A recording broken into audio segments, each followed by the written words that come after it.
UFC 224 preview and predictions with Brendan Dorman. We look ahead to Bellator 199 and BAMMA 35, and we look back at this week in MMA history.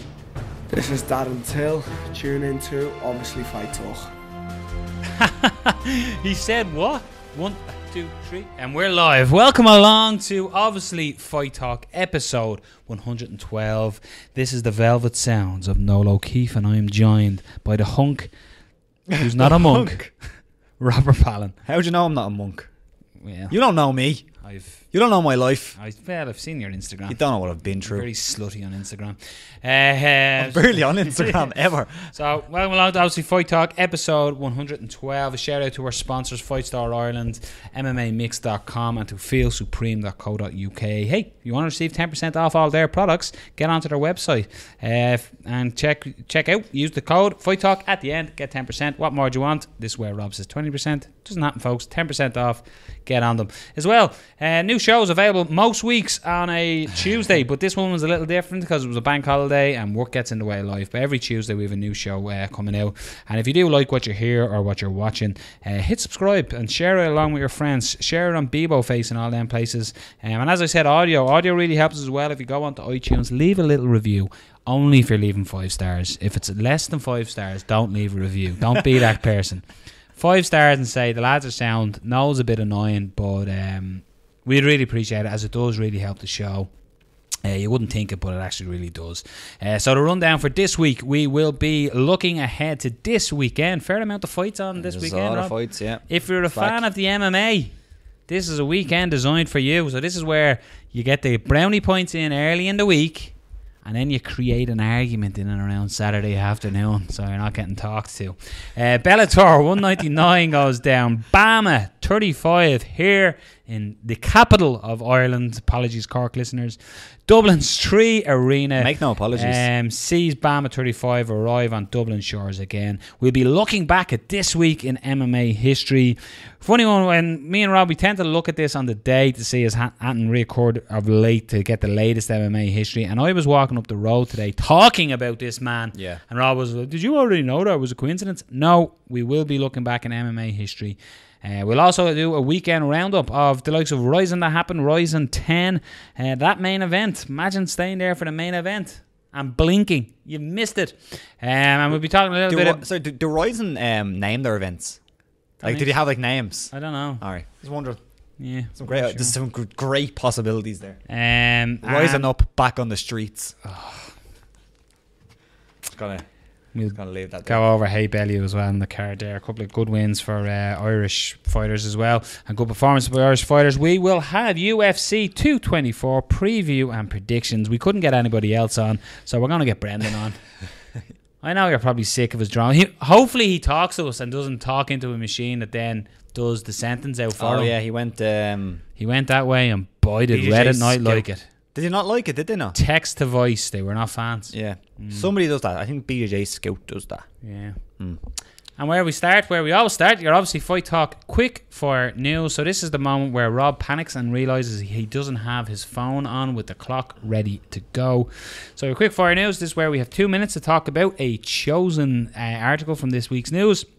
When the 2 minutes is up, 2 minutes is up. For example, LA Times reporter Lance Pugmire has reported that Yair Rodriguez will fight Zabit Magomedsharpiv at UFC 227. However, a few hours later, Zabit's manager, Rob's mate Ali, claimed that he's heard nothing about this fight. This was backed up by Ariel Helwani. Why can't I say Helwani? Who reported that while the UFC are interested in booking the fight, nothing is signed or even close just yet. We got a bit of interaction of people. A lot of people were saying this is too much for Yair Rodriguez, sort of echoing as well what we said, what I certainly said on the show a while back. But it tends to be, we'll end up talking about this with fans' questions and stuff we will be doing at the end as well. It tends to be a lot of people thinking that this is Yair getting thrown to the wolves here. Yeah, and I think that's a credit to what Zabit has done so far, because Zabit's like a couple of fights in the UFC now, and people are already looking at him and saying that, oh no, you can't put a prospect against him. And I'm kind of on the same wavelength as them, people. Like, if I was the matchmaker, this isn't the fight I'll be looking at, just for a couple of reasons, because I think Yair Rodriguez still has a ways to go, but I also still think that he has a lot of potential, as well as Zabit. I think Zabit has a way to go as well. I just think he's a little bit further ahead. But I think this is a fight that could happen a little bit down the line. It's almost you're killing off a contender, or like a potential contender, very, very early. That's not to say that if this fight gets booked, I'm not going to be excited about it and I'm not going to want to see it. But it's just one of them fights where I feel like you're kind of jumping the gun on it a little bit, jumping the shark, as they say. I stand by it. Magomedsharpiv he's got too much for Yair Rodriguez. Yeah. He's got, like, Yair Rodriguez is a lovely stylistic striker, but big fan. What Zabit does is just, he's destructive in that. He's a former ACB champion, and I think he's struggling to get matches, because I was talking about this as well today, is that if you were in like the top 5 of the division and you're looking at Magomedsharpiv, you're looking at him and saying, shit, I don't want to fight this guy. But at the same time, this could be the time to fight him, because in a year's time, he's only going to be improved again. Yeah. I just think he's going to have too much for Yair Rodriguez. As you said, it'll be a fun fight, and Yair has the potential to throw something. Yeah. Look, it's going to be like, of course, it's going to be like sitting down and watching two of your mates who play Street Fighters and know all the combos. That's what it's going to be like. It's going to be Hayoukens all day long. I just don't think it's the exact right matchup. Ariel Helwani reported that Michael Chandler's Bellator contract is up next month. Helwani tweeted that his sources told him things are going well between Chandler and Bellator in their preliminary discussions, but he's also open to testing the free agency market.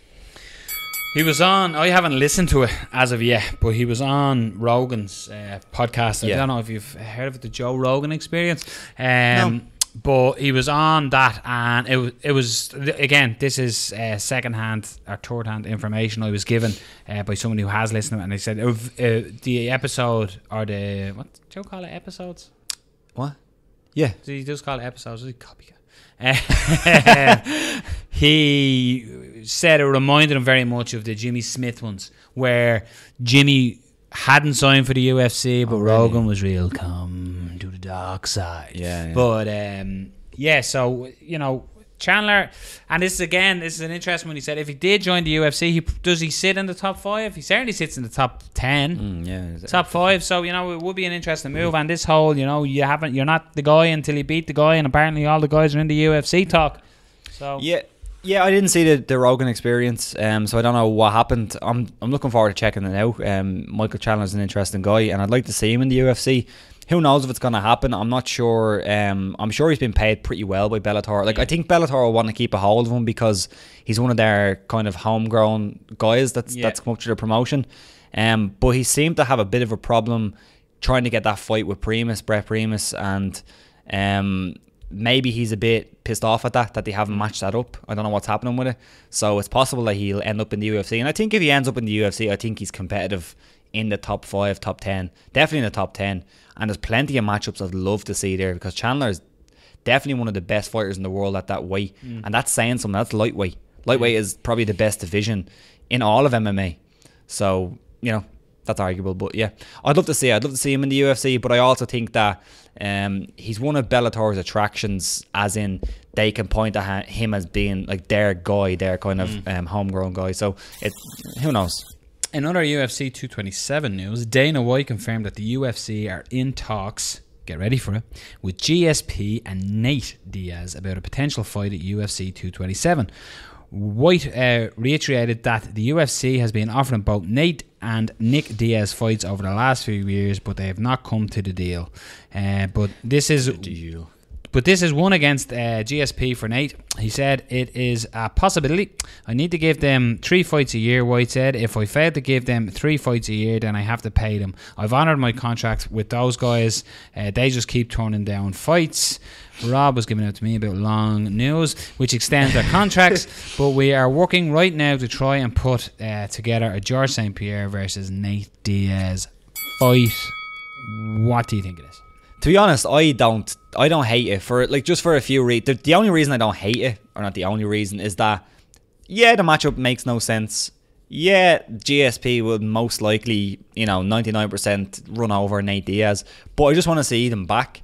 And if this is the fight that attracts both of them back to the cage, I have no problem with it. One thing I do want to do, I want to enter in something like completely inappropriate in a news headline, because you'll definitely read it. Like if I put something like, I don't know, like I'm a fucking arsehole or whatever. I'm Ron Burgundy. Yeah, you'll We're definitely all- read it. we're all fully But yeah, aware of this. I don't have a huge problem with it. It's not like if you can say, Is it at 55? I think so. Yeah, I don't know. I don't know. Sure, probably 170. But if you say, yeah, I'd say 170. Come back. You know, we're bringing GSP back and we're bringing Nate Diaz back. They can fight anybody. This would be like, you know, bottom of the list type stuff. But if this is the fight that gets them back, because Nate just doesn't want to fight. If this is the fight that gets them back, I'll take it. Personally, I'll take it. Yeah, I get that, but it's something that we'll talk about later in the fans' question because it was a question put to us.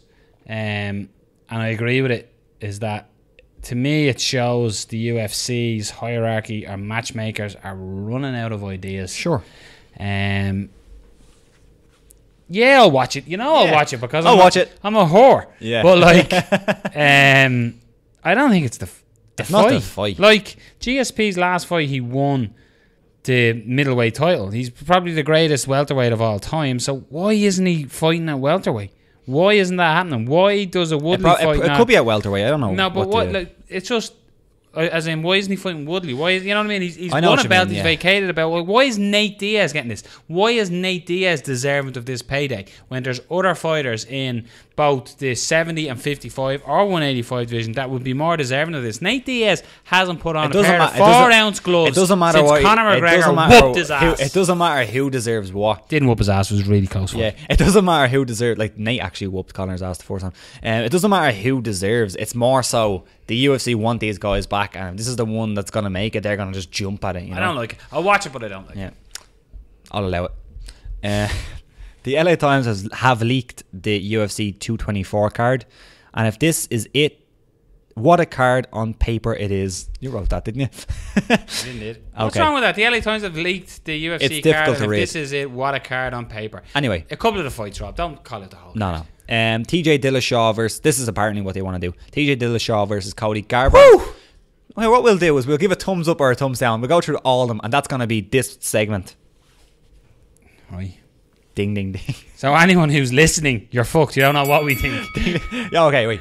You say up or down. Okay. Okay, TJ Dillashaw, Cody Garbrandt. Up. GSP, Nate Diaz. Down for the reasons I just said. Luke Rockhold, Alexander Gustafsson. I like that. Thumbs up. Yair Rodriguez, Zabit. Oh, it's because I think Zabit will just destroy him. So for that reason, thumbs down. But it's still a good fight. Yeah, It's yeah. a fight because I'm seeing Zabit could be. Yeah. Cub Swanson, Moicano. Yeah, thumbs up. Moicano. Brunson and Shoeface, Carlos Antonio Jr. Yeah, Carlos, I said it to Antonio Rob Carlos before Jr. this started. I don't know what it is about Carlos. I can't get Antonio Carlos. I don't know. I just can't get behind him. But yeah, it's a good fight. That is a good matchup. Yeah. Pedro Munoz versus that's a good Alejandro matchup, Perez. yeah. Let me say them. Poiliano Viana versus JJ Aldrich. Are we going through the whole card, Rob? No, but yeah, just yes, thumbs up to the rest of them. Fantastic, especially one more. Ben Yield Daniush against Just Unknown. because, I was gonna say, just because it's such a well matched fight. Yeah, Dariush versus Unknown. yes, thumbs I'll up. take Unknown. Fight of the night. Yeah. But yeah, it's a stacked card when you look at like the main event. As in, if you look at the normally top 5, you look at Cub against Renato, you got Yara against Zabit, you got Rockhold against Gustafsson. It'll be a cracker. GSP, It'll be a great It's a card. great card. Yeah, it'll be a great but card. Wait If till it the happens. injuries destroy it. Well, if it happens, this is apparently a leaked card. So Now, how much of all this am I to read for the last piece? just the top paragraph. Grant. The UFC and Disney's direct-to-consumer and international segment in conjunction with ESPN have reached an exclusive multi-year media rights agreement for live UFC content on ESPN Plus and ESPN Television, social and digital platforms. Comes into effect in 2019. But Okay. Robert, the question I ask you is how does it affect us? Hugely. Hugely. The Irish and UK market, Rob. How does this affect In theory, us? straight away, it won't affect Ireland at all or the UK at all, because this is the UK. This is the US TV deal. But the only couple of things, like reading down through the kind of specifics of the deal, the only thing that will kind of affect us or will directly affect us would be that Fight Pass seems like it's gonna be defunct. Yeah. It's gonna be useless because. Apparently what the ESPN Plus thing will have, it's going to be a streaming service much like Fight Pass for live fights and for live sports. Will we have to, because it's only $4.99 a month. Yeah, so will we $4.99 have to a month. sign up to ESPN Well, we Plus? can't do it. It's only US only. You're going to be You get a VPN. But it's going to have old fights, it's going to have events, it's going to have new fights. So what's left for Fight Pass? That's a big question. Another thing would be that it's going to change probably the structure of the fight cards, because I think they announced 15 live UFC events that will stream live on ESPN Plus. So that's going to be probably the fight nights that they have now. They're going to replace them. That's more, I think, than the fight nights they have. See the way the other thing is said, non-exclusive access to UFC's full archive of program. Does that basically mean that, Fight Pass is still going to hold on to that? Possibly, but it's going to have some fights. So like the countdown shows and all is going to be done. Yeah, it's going to have looking for a fight, is it? Looking for a fight or something's going to be there. I think the contenders here. So, I think it's going to be hard to sell Fight Pass now to people unless they're going to sell Fight Pass to the people outside of the US. Well, if looking for a fight which is available on fucking YouTube is going to it. Do you know what I mean? I don't know. Well, looking for a fight is looking for YouTube, but the contender series isn't. Yeah, contender series is a Fight Pass thing. So I think it's going to be difficult with that. The only other thing, and about time, because you know what, I hadn't paid my UFC Fight Pass in about 3 months, right? Deliberately strategical. Our payday has changed. So when they were taking the money from the account, I didn't have a penny in the account, so I hadn't gone through it for 3 months, and it was like, Grant, that's my subscription. That's normally what happens. Your subscription ends when you don't pay. Fuckers took it last month. Did they? Haven't even watched a minute of Fight Pass. It's illegal. $7.99 That's a month. fucking illegal. $7.99 a month. Fucking horseshit. Tell Dana why. The only thing I saw, because I was just interested to see if this would affect us at all, as in, where the programming would end up. BT, interestingly, because I remember this. Remember they purchased ESPN's UK business back in 2013. Yeah. And they still have an ongoing partnership which they extended in 2015 for 7 years. So technically, BT and ESPN in the UK and Ireland are partners.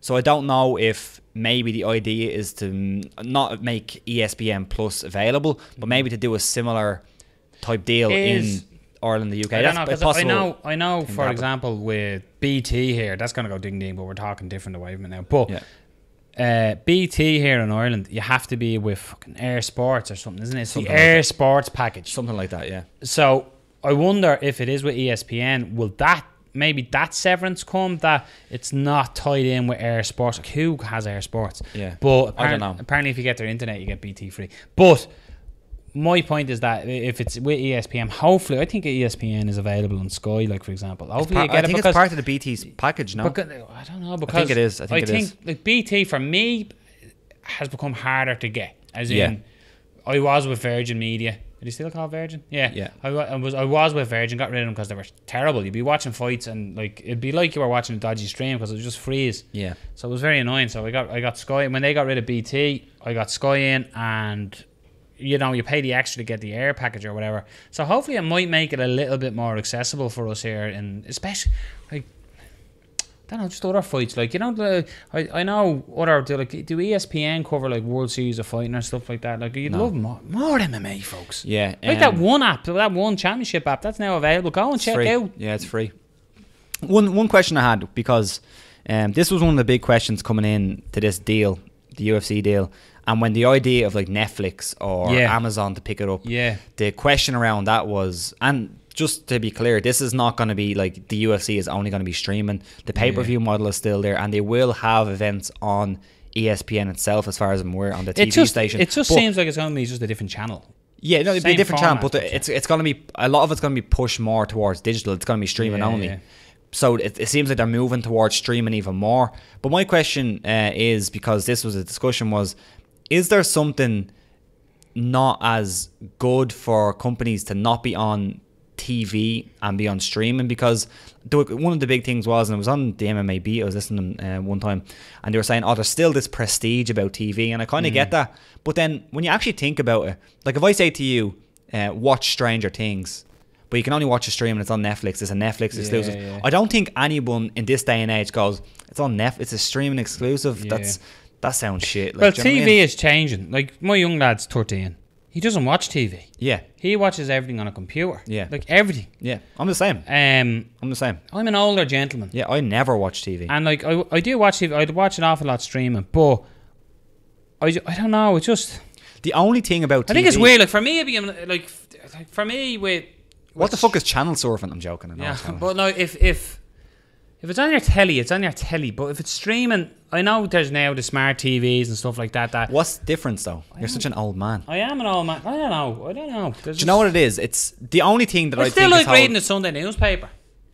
But yeah, you can get all the news you possibly want on the internet.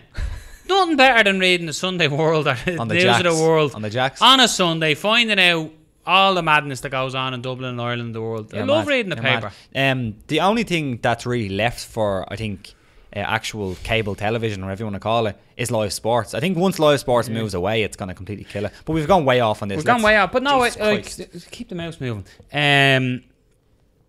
I just think, as you said, it just becomes like you watch the, I don't know, like Fight Pass is a weird one for me that they're letting it go. I'd be glad to get rid of it because it's one of them things. I'm sure there's loads of listening who are the same. Yous are probably in a subscription with Spotify that you don't use, in a subscription with UFC Fight Pass that you don't use, and you just Pornhub. Can you get a subscription? Yeah, RedTube.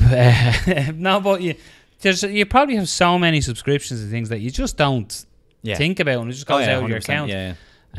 But yeah, I don't know. Yeah. Look, let's talk some more MMA because I think we've lingered on that. There was fights on the weekend. I think we should just go to that right now. There was fights last weekend. Yeah. So you want to hit up Bay and Bellew? What was that? Bay and Bellew. Yeah, tell me about it. What's your opinion on the big boxing fight that went down? The big boxing fight. Oh, do you know what? It's mad, right? David Haye done a lot. He was Mark Goddard actually, I think, put up a bit of a post about this on, I think it was either his Instagram or Twitter or Facebook, one of them. And he sort of said, I think this is just the nature of fight fans and sports fans and everyone. You build somebody up so much that when they fall down, and don't take offence to this, England, but I don't think there's a better nation than England at building their stars up and then cutting them down the way they do. Like you'll see it now in the summer. England will be tipped to win the World Cup, and when they crash out in the second round, no, but they will. They build them up to we're the greatest team in the world. Then they fall out and they will fucking absolutely tear the players apart. Yeah. And David Haye felt guilty of that on Saturday night. David Haye is a British world heavyweight boxing champion. That's fact. These are facts, right? These are facts. Right? Who are you? But yeah, on Saturday, don't get me wrong, Bellew beat him, and like the knockout where he finished him, like Jesus, he done the stank dance and he really put him down. Like, but David Haye is just someone. He fought for and fought for England and became a world champion, and he was the top asset and people loved him and spoke about him. He's a bit, people have their opinions about him, his personality or whatever, but fine. But as soon as he falls down, the snipers are out. Do you know what I mean? He's a fucking wanker and whatever. And that's one thing I took him. Another one was Bellew in the ring after, almost a cage. In the ring after, Bellew was very honest, saying that his wife's brother passed away, and life has been awful in their side of the family, and he had a lot to come into it. So you're delighted. Bellew would remind you, he's like the boxing Neil Seary. He's the real working man's boxer. Do you know what I mean? Seary was the real working man, fighter. And it's easy to root for Bellew. Big performance by him, but I just think David Haye has passed it now. He's finished. But I just thought the ridicule that David Haye got after the fight was just typical of fight fans and sports fans in general. Yeah, fight fans and sports fans. They build people up so much, and then when they're at their lowest, they fucking give them a nail. That's it. Isn't that like almost a unique thing about combat sports? Is that like if you have a football team, you support Manchester United, and you'll always support them. You might take a jab at the players or maybe the manager once in a while, but you're always going to stick by your team. In combat sports, like, some people have favorite fighters. I have favorite fighters I want to watch. Yeah. I don't have favorite fighters like the actual thing. I know you're a big Shogun fan, but there is something unique about in sports, in combat sports, because it's so it's like a soul thing you do yourself. It's a single person sport that like people just turn against people so quickly. Like you build them, he's the best, they're the best 100%, and then like they're the worst once they lose. It's tough. I'm sure it's tough on the fighters as well. But yeah, big performance, big win for Bellew. It's out. The first one wasn't a fluke. A lot of people, like the first fight, remember Haye blew his Achilles. Yeah. So it looked like he still hadn't recovered from that. He wasn't moving great. He opened up and boxed very well in the opening rounds, but then it was like Bellew just sort of brought him into a heavier shot, who can land a bigger, cleaner shot, and he did. One that stood out for me as well was Tennyson from a Belfast fighter was fighting Ward as well that night. James Tennyson picked up a win. He got knocked down in can't remember what round. He got put down, and it looked like Ward was going to take over. But he absolutely stepped it up and got the finish in the 5th round, I think. But a big shout out because part of his team was there. Good man, Tommy McCormick was cut man in the corner as well. So Tommy looked absolutely glorious on the television. But big win, and now puts him. I was talking to Tommy after. He's puts him number 2 in the world. So big night for Tennyson. But as well, MMA wise, the weekend we had RIZIN 10.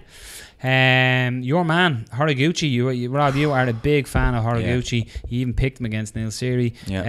Took on Ian McCall in the main event of the evening. If you blinked, if you turned to your mate to say this is going to be great, if you done any of them things, you missed what happened. McCall came in, threw a shot.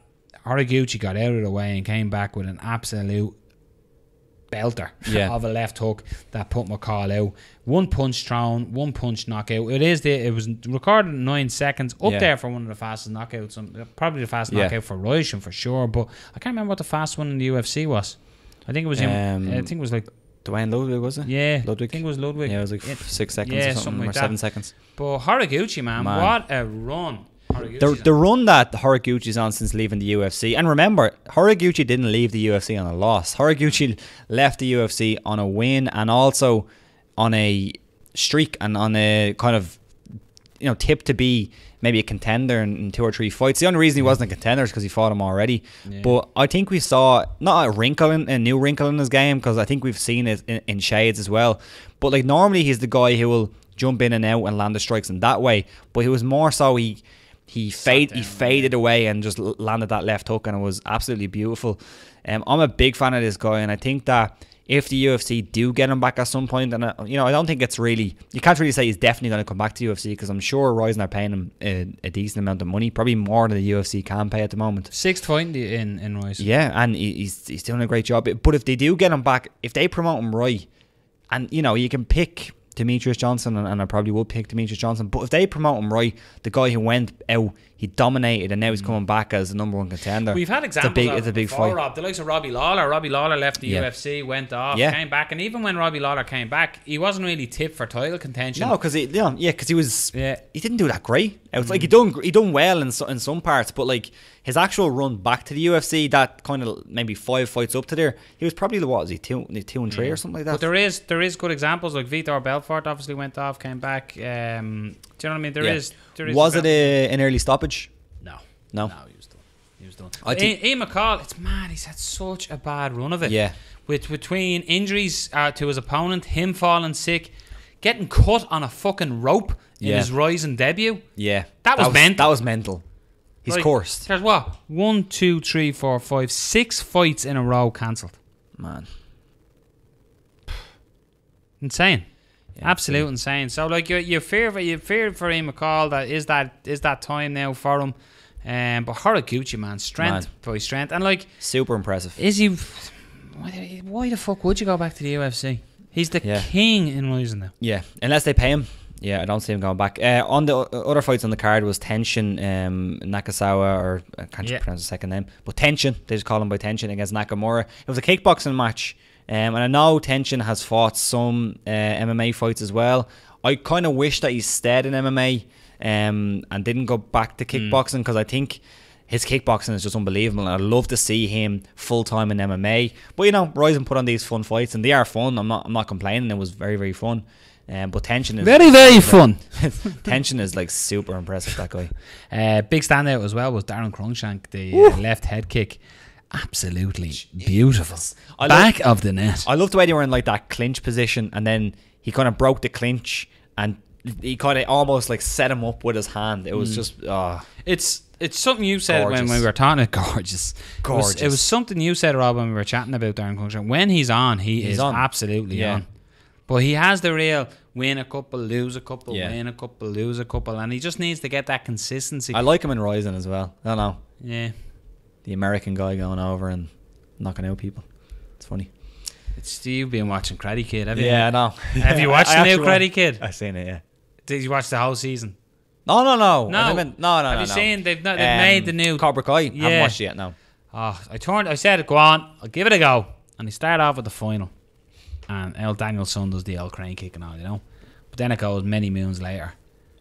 And everyone, I keep seeing everyone talking about it going, it's amazing, it's amazing, it's amazing, it's amazing.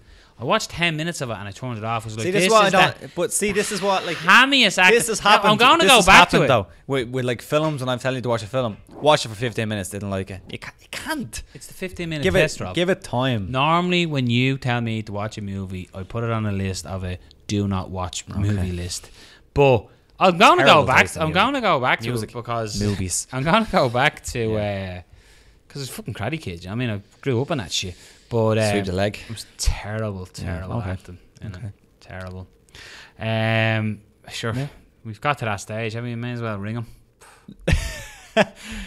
Let's get on the Yankee Doodle. We're not saying he's the best. We're just saying there's nobody better. Don't argue with him on Twitter. He'll bite back. The B to the D. The Dorman is back on OFT.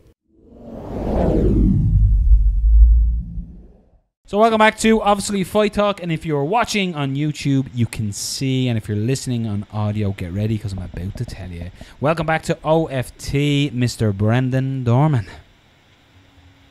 It's about that time, fellas, to break forth the rhythm and the rhyme. Let's do it. You're like Carrot Top with props. Do you remember Carrot Top? I was hiding it. That's why I asked you right before. Anyone listening on audio who doesn't understand why I'm cackling like the dog from Roger Ranjet is Brendan out of nowhere brought a watch in going, it's about that time. Laced with dads. Brilliant. Bust out the hip hop on command, you know, that's how I roll. UFC 224 goes down this week in Rio de Janeiro in Brazil. It sees Amanda Nunes taking on Raquel Pennington. It's Nunes-Pennington. It is for the women's bantamweight title. Nunes is on an absolute tear since she's lost to Kat Zingano. She's been on an absolute destructive path. Do we see anything different here? Pennington has been laid off since November of 2016. Does she have a shot at the champion, even though she's currently on a 4-fight win streak? Or can we drop the idea, Brendan, of that 4-fight win streak, seeing she hasn't fought in so long? It is. It was odd when I went to look at film on Fight Pass today that she hadn't fought in so long. I didn't realize. So, with that in mind, I guess, or as an addendum to that point you just made or question, she looked good against like Tate, and she looked good against Holm. Her last in Holm she lost, I think, a split decision. Yeah. And she beat she submitted what's her name, who beat her earlier. Jessica Andrade. Maybe? Yeah. Andrade, yeah. Andrade, yeah. Anyway, so she's been on this good run, but it was all 3 years ago. Yeah. So she's coming back in a potential ring rust type situation, fighting for the belt against a killer in Nunes, you know? Nunes' only close fight lately has been Shevchenko. That was a close fight. Mm-hmm. But she smashed Honda, yeah. And Honda she's got power. See, like when you watch Nunes and she's in exchanges, someone like Shevchenko's got very creative striking, right? So like Pennington's got this really straight lancing jab that she uses constantly, and then she'll kind of chain off of that. But she'll grapple in scenarios where she shouldn't, where she should just like escape the clinch, you know? Yeah. Like she'll kind of cage grapple a little too long and escape and then jab, jab, jab, and then go back to the clinch. If that's the kind of strategy, like that was kind of her Tate strategy, right? Yeah. If she does something like that, she's going to get flipped. Because there's 5 rounds, and Nunes still has power in late rounds, you know? She's shown that now. So, you know, I don't know.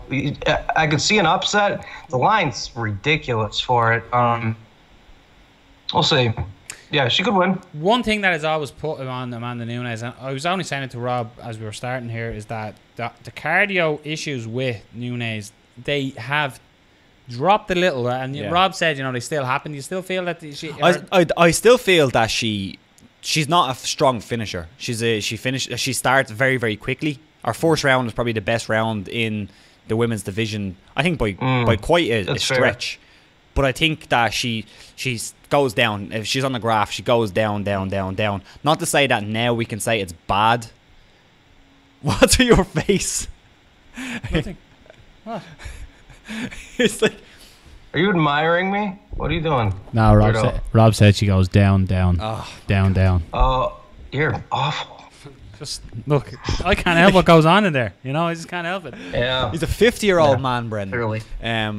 Yeah, no, she's a very quick starter, but I don't think she finishes as quite as well. Whereas I think, but she's gone on 5 rounds, Rob. I mean, she has, but I think the argument would be the opposite.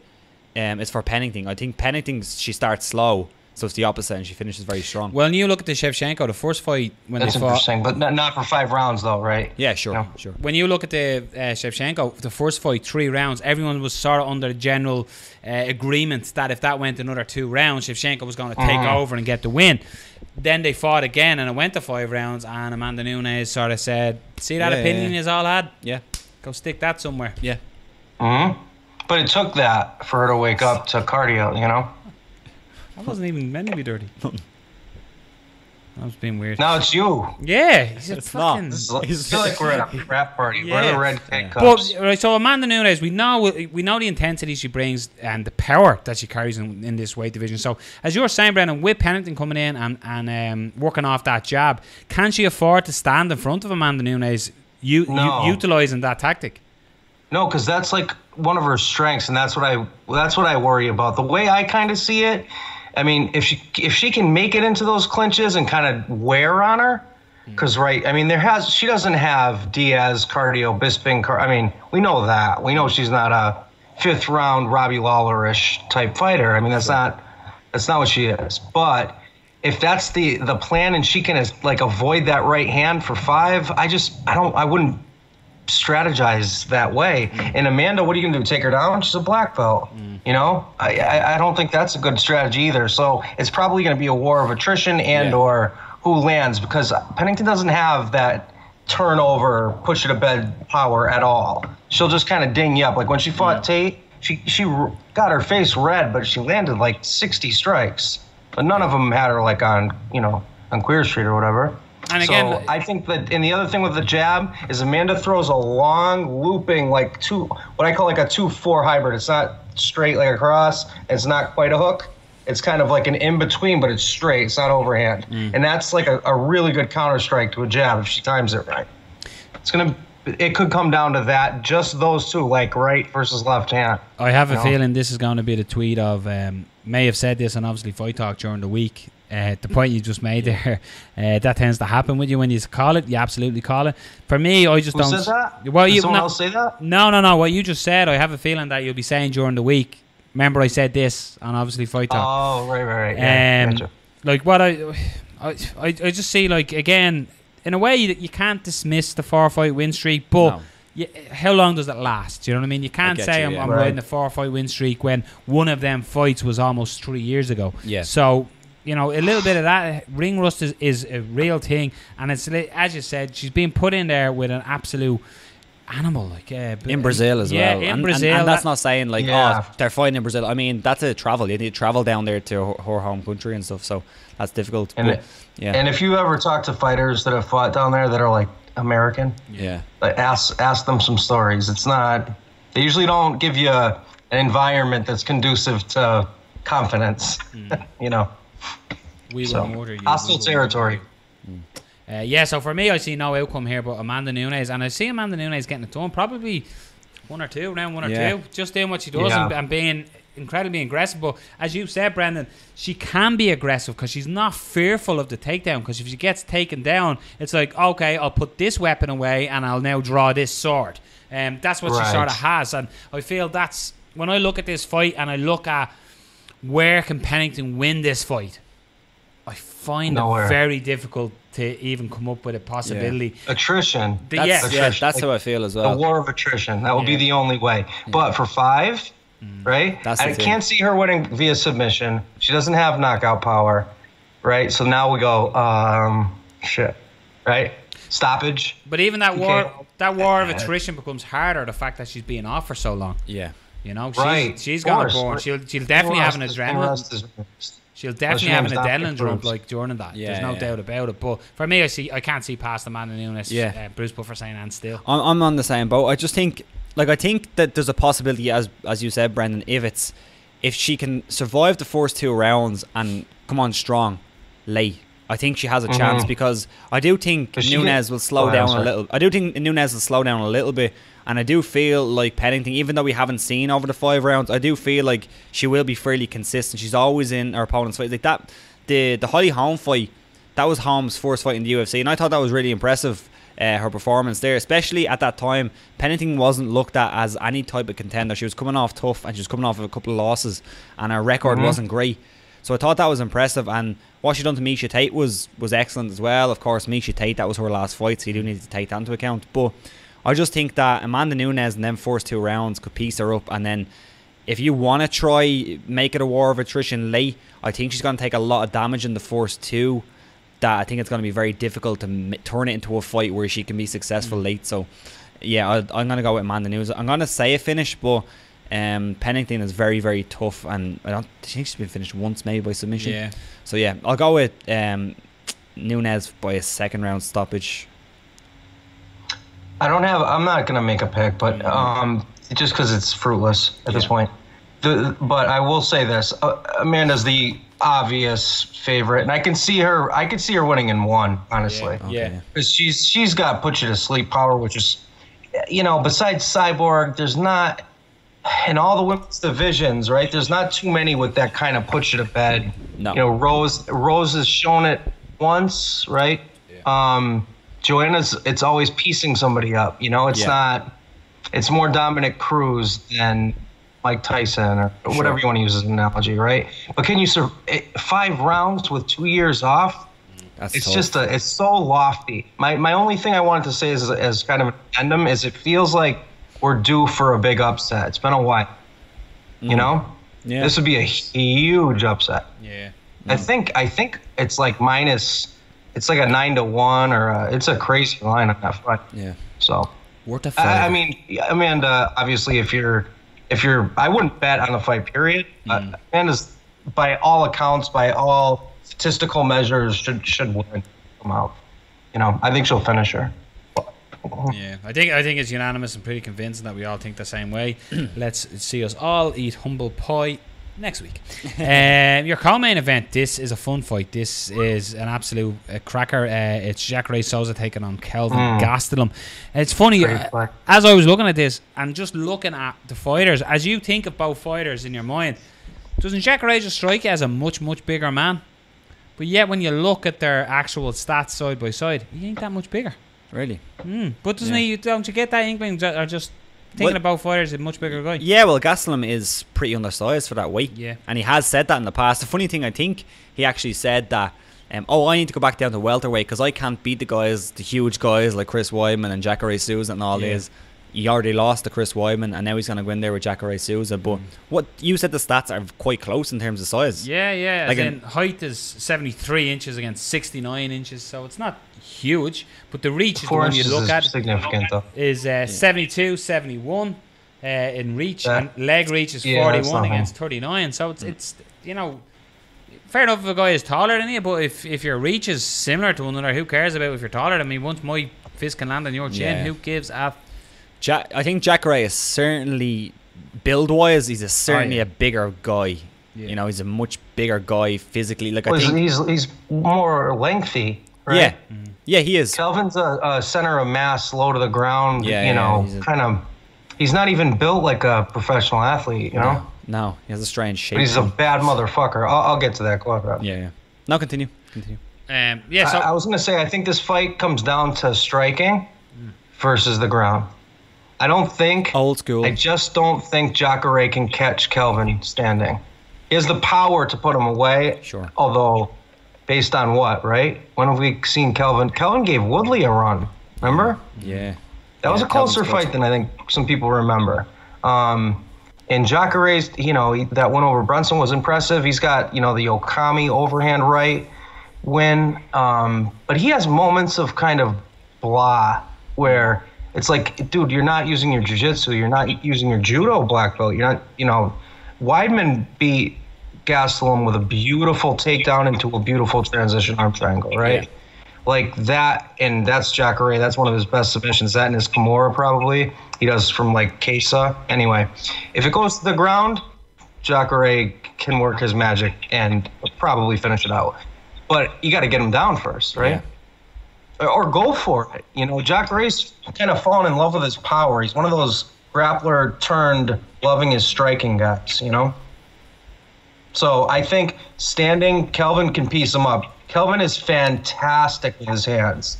Fantastic. His MMA boxing is like top 10, if not higher, maybe top 5. Yeah, I agree. His hand speed as well. Incredible hands, because he cadences everything. He has the Diaz model, but with more like sound technique, where he'll go 1, 2, 1, 1, 1, 2. Like he'll follow right off his jab. That's how he caught Bisping. Is he messed with the cadence on his straight punches, He catches anyone with that, they're going to sleep. He's powerful, man. Yeah. That's where I was saying that the problem here could be is that when you look back at the Derek Brunson fight for Souza, like he landed the head kick to start it, and as Rob said, to get out of my garden and follow up punches after.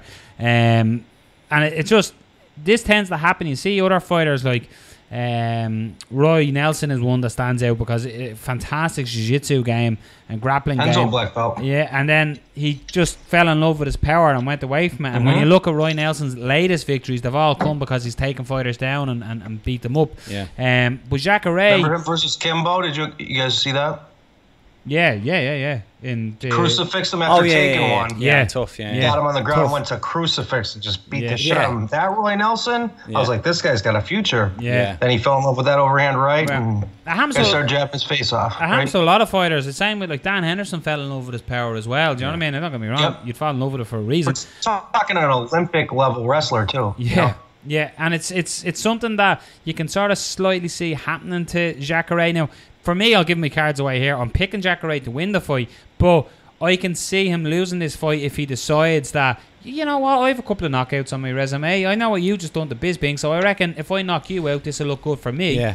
And that's how he could lose the fight, because Gastelum can counter and land a counter. Do you know what I feel it is that if you look at a lot of Jacare's fights in the past, and you look at the submissions that came, a lot of them came from him hurting a guy and then taking them down and finishing them. And it's not all them. He will go for takedowns, but there's a lot of those fights where he'll hurt a guy or against a cage Rob usually. Like to your point. But like a lot of them, and I don't think it's the fact. I don't think he'll only not rely on his striking, but stay back on his striking because he thinks he can knock out a guy. I do think he thinks it is a path to actually getting the fight to the ground as well.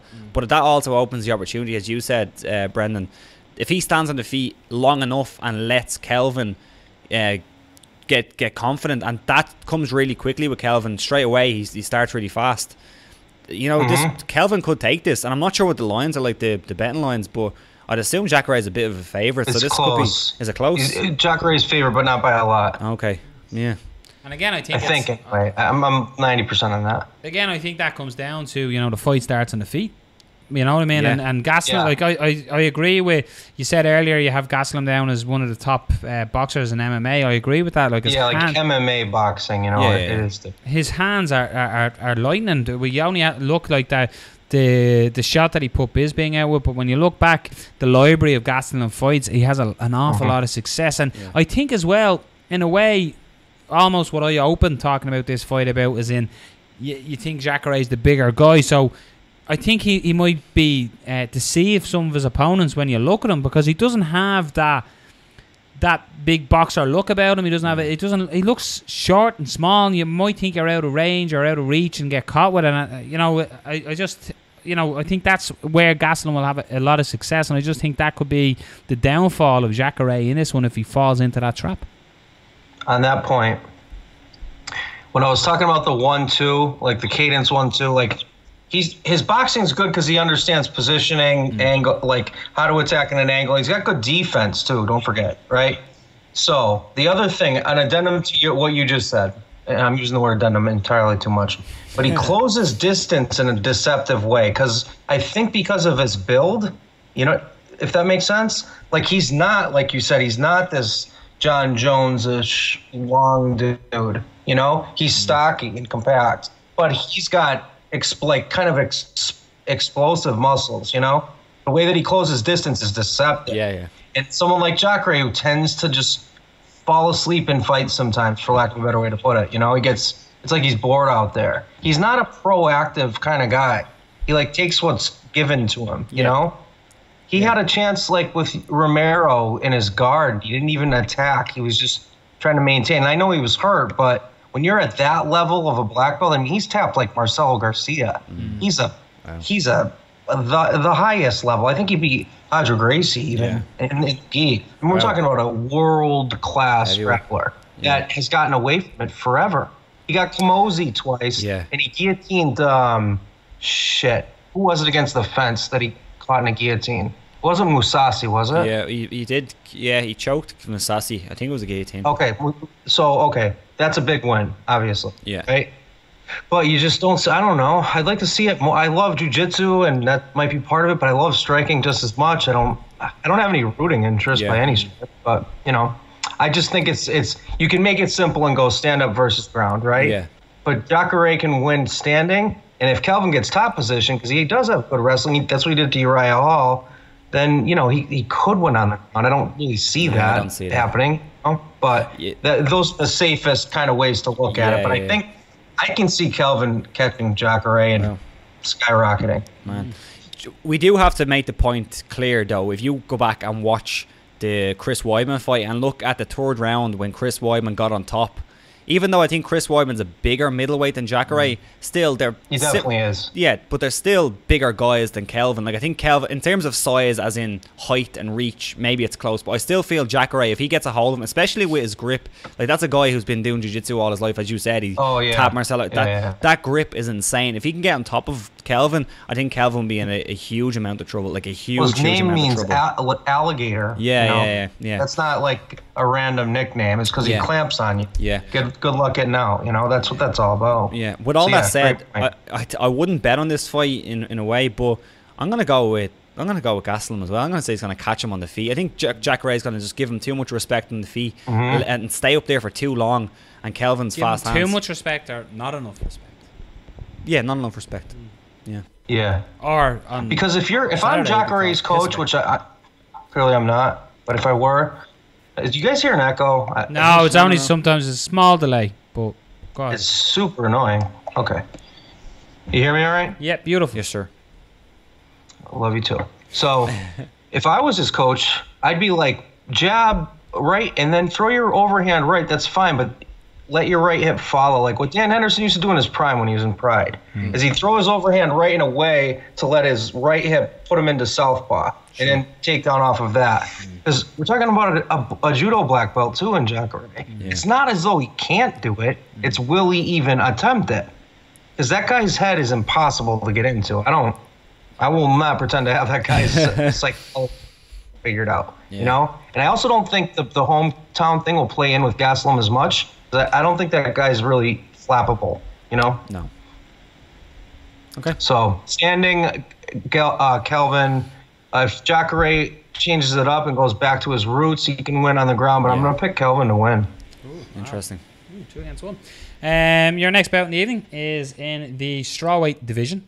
It sees Brazilian Mackenzie Dern, American Mackenzie Dern, taking on Amanda Cooper. Mackenzie Dern, I believe his quote is insane. She's getting this done within the first 30 seconds. One thing I did like about what did she say? First 30 seconds. First 30 seconds. She said she tried to maybe respect her opponent's seconds from California. Something like that, yeah. She actually had a British accent in an interview during the week. But anyway, she must have came to London for a weekend. So Mackenzie Dern here against Amanda Cooper. She's going to say she's going to utilise her jiu-jitsu obviously more. Something, Brendan, you done a breakdown on was Dylan Dennis pulled guard. It shows it works in MMA. Is this something that Mackenzie Dern needs to do here? If you look at her in her first UFC fight, her takedowns, for somebody who's high level, her takedowns were absolutely awful. Her setups, just to the body clinch, to the changing levels, everything about it was ugly. If I was watching that and someone, I didn't know who Mackenzie Dern was, and someone said, "Oh, by the way, this is like a really, decorated Brazilian Jiu-Jitsu player," I'd be like, "What? You one that can't take her down?"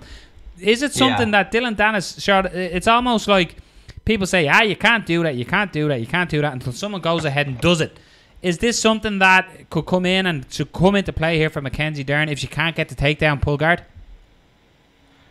If she listens, or she has someone, she's probably not listening to me. I don't know if she remembers who I am, but yeah, because standing ABC's got. I've known Amanda for years. I used to talk to her when she was like an amateur, just shooting the shit on Facebook. But she's good people, and she's a hard worker, and she's gonna be game planning. Trust that. Like she's almost psychotically focused. Is she gonna win? I don't know. Who fuck knows? But if you're Dern, you should either be. There's two ways to look at it, right? Pulling guard, yes, I'm all for that, and always have been. I think Eddie Bravo's been saying that for 8 years, right? Look it up. Eddie Bravo's been saying you got 3 options. You got a stand up, you got a takedown, and then if you run into the third, you have a flat earth. You have pull guard, right? And I don't agree with him on the flat earth, but I agree with him on pulling guard 100%.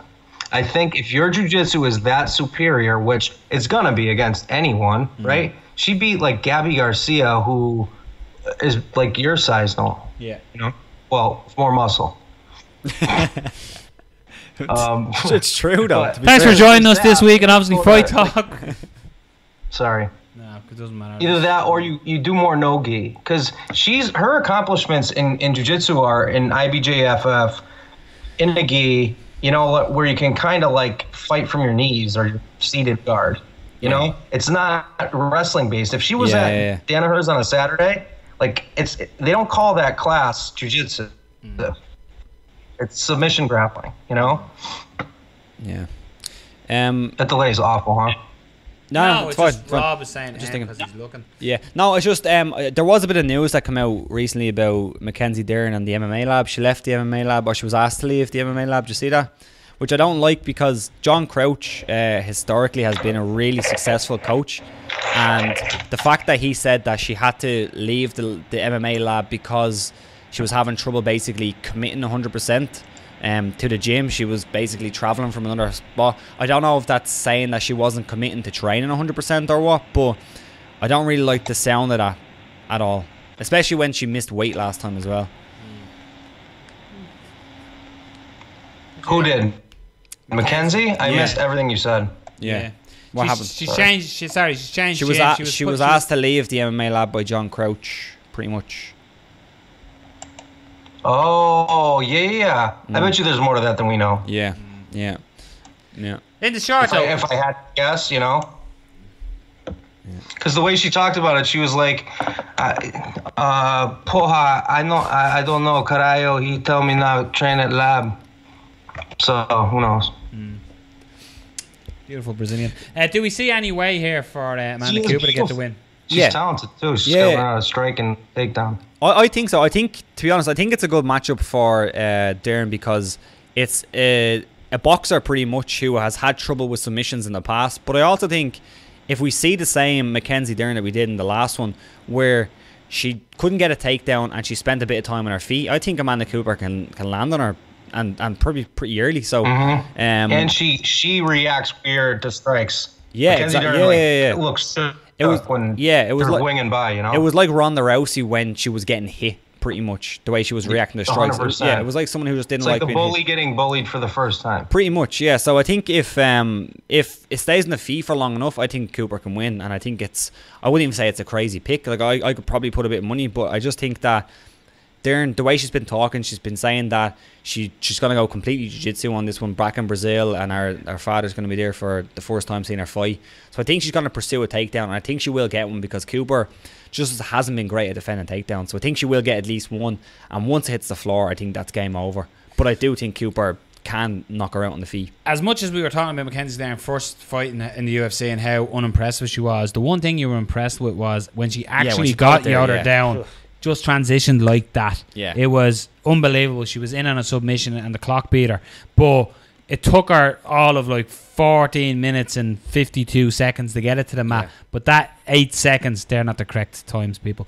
But them 8 seconds showed how high level she is, and that's what she's going to do. Similar to what we said about Jacare, if he can get Gastelum down. I was just going to say, if then it's the same point. Yeah. It's when do you go in to instill it? Has she been working her takedowns? Why did she get kicked out of her gym? Yeah. Right? Yeah. I don't think anyone knows, but it's noteworthy, right? Yeah. And especially when. Yeah. I don't know. That news came out like. If you're a world class jiu-jitsu player, right? We've seen his trials and tribulations, but we did see him at his prime, like when he fought for the belt, a horrific stylistic matchup against Woodley, but he got there. He got to the dance. He got there 185 too, and that was a disaster. But forget that. What you saw progression-wise is like at first he had bad wrestling, so he would like try to do these lateral drops like he did against Chael, where it was almost more of pulling guard, right? And then he started striking more, and he started liking it a little too much when he wasn't really a striker. Then he got back to his wrestling and worked on it enough where it was like very MMA-friendly wrestling. You know, it wasn't right by how you would learn wrestling from anyone from a Neil Melanson type to a Gable or, like a Greg Jones type, like a wrestler. Yeah. But it works. It worked for him. Single legs against the fence, drag him out, take the back, and it's all this sequitur, wonderful grappling. Now, if Mackenzie can just learn how to do that or jump on a back, pull guard, all those things, those are all valid. Yeah. It doesn't matter. You just need to get it to the ground. Yeah. Right? If I roll with, say, Gary Tonin, right, which has been a million years since I've even seen him, but if it hits the ground, I'm fucking done. There's I don't get up. No. What am I going to do? That guy is so good. Honest, and I've seen, like, I think it was Rory with him, where he's like, he wouldn't mount him, right? Because he knew he'd get fucking heel hooked every time. It's like there's levels to jiu-jitsu like that. And she's at that level, especially in that division, but you gotta get there. You know? If you try to stand up and trade, Gary's a freak because his boxing looked awesome in his debut. I'm going way off course with that, but the point being is that like you have to learn a way to get it there, and it's not your striking. You should use like defensive striking. You should learn to probe for distance and then how to shoot in. Because like distance control with someone, we'll use like GSP or DJ as an example. A lot of times they strike to range find, but they're actually range finding for shots, for takedowns.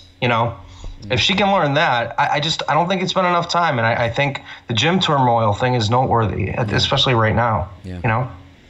Porra, caralho. Your next bout then is John Lineker taking on Brian Kelleher. Lineker, of course. That's such a good fight. Yeah. Lineker was on an absolute tear and he ran into TJ Dillashaw. That's the latest, his first defeat in over 4 years. So, do we see Lineker here in Brazil as well? I know, I hate saying that, but I remember the old rules when you were backing UFC. When it was in Brazil, it was just simply back to Brazilian. John Lineker here, for me, I don't see past him. I'll just cut it short with that. I just think he's too explosive, too fast. He's got absolutely death in both hands if he lands. And I just think if he lands one of them at Brian Kelleher, it's going to be an early night and an early flight home for Mr. Kelleher. Rob. I can see it. Go ahead, Rob. No, go ahead. I was gonna say, like, after watching some film on Kelleher, because I've watched all Lineker's stuff more than once. He's very like who was the rock guy in the Fantastic Four, The Thing? Yeah. Right. He's very that. Nice he has no footwork. He's just got an unbelievable chin. Unbelievable. Crazy power, and he goes to the body, which is smart. So he'll wear you down. So someone like Kelleher, who against Barao faded a little bit towards the end, not too bad. It was just that kind of a fight. But he almost knocked him out. I mean, he would have if it went another 20 seconds, I think. He moves a ton, so it's going to look like a Cobra Mongoose thing, I think. You know, because Lineker, it's one, and the other guy's going to take about 20. You know what I mean? Yeah. I think it's going to come down to that. I don't see much grappling, to be honest. Dillashaw's brilliance in here. I want to say no shame in losing to that guy. He's top 5 pound for pound in the world, I think. TJ Dillashaw's incredible. Was his takedowns. Remember, he was like doing the foot shuffle from where he kind of like lean baits in, and then he'll switch feet, throw a jab up, change levels, wrap around. Then he was like doing the outer leg reap. I mean, and it was sequitur. I mean, those takedowns were genius. Lineker had no answer for that, and that's certainly how he started dominating, right? I think he was kind of winning on the feet, but at first he was like, there's a little feeling out process. Checked leg kicks, missed head kick, fell down. Lineker doesn't seem to feel much pain, you know? I think it's going to be that kind of a fight. I'd favor Lineker, of course, experience-wise and just how that usually goes, you know, that scenario. Yeah. But interesting. I think that fight could be really fun. Yeah, you know? I agree. I think the type of fighter that would beat a Lineker is somebody who is like defensively sound, but then can counter pretty well, and like a TJ Dillashaw who I was just gonna say who's TJ. defensively sound and then can counter pretty well. Whereas Brian Kelleher, although he moves a lot, I still see him, and I'm sure he can fight as a counter striker. I haven't really seen a huge amount in that sense, but I don't think he's like a TJ Dillashaw who can do that. I still see him as almost like a hammer, so similar to a John Lineker who likes to come forward and land shots. And I don't know if he gets hit on the way in, you know. Yeah, I know what you're saying. Yeah, I don't really see him out John Lineker in him in this fight, if that makes any sense. That makes perfect sense. Yeah, so he was, because like his timing on Barao likes that lancing long jab, right? And he's fallen from grace a tad, and I don't want to pick on the guy because I always liked Henan Barao. But he was jabbing so much that I think in between the first and the second, his coaches were like, dude, throw something over that jab. It's predictable. It's slow. And it was slowing down because he was doing so much cage grappling, you know? And that wears on you for sure. And the speed of your jab and the straightness of it and all that's going to diminish. But he couldn't time the right hand over it. He kept trying. Yeah. And then he switched stance and he tried to come in with this, like, you don't want to lead with uppercuts from 7 feet away. And he's doing shit like that. You do that against Lineker, you're going to get fucking clipped. You know? I'm going with Lineker. I think that's a smart bet, but I honestly wouldn't be surprised if the other guy could just stay away and point at him. And no, I would be surprised, not like end of the world surprised. Yeah. You're opening the cards, which is weird because Vitor Belfort has said he's not retiring. Did he? Because you get paid when you retire, so I won't be getting paid, but this is definitely my last fight. So Vitor has always been weird. So Vitor Belfort taking on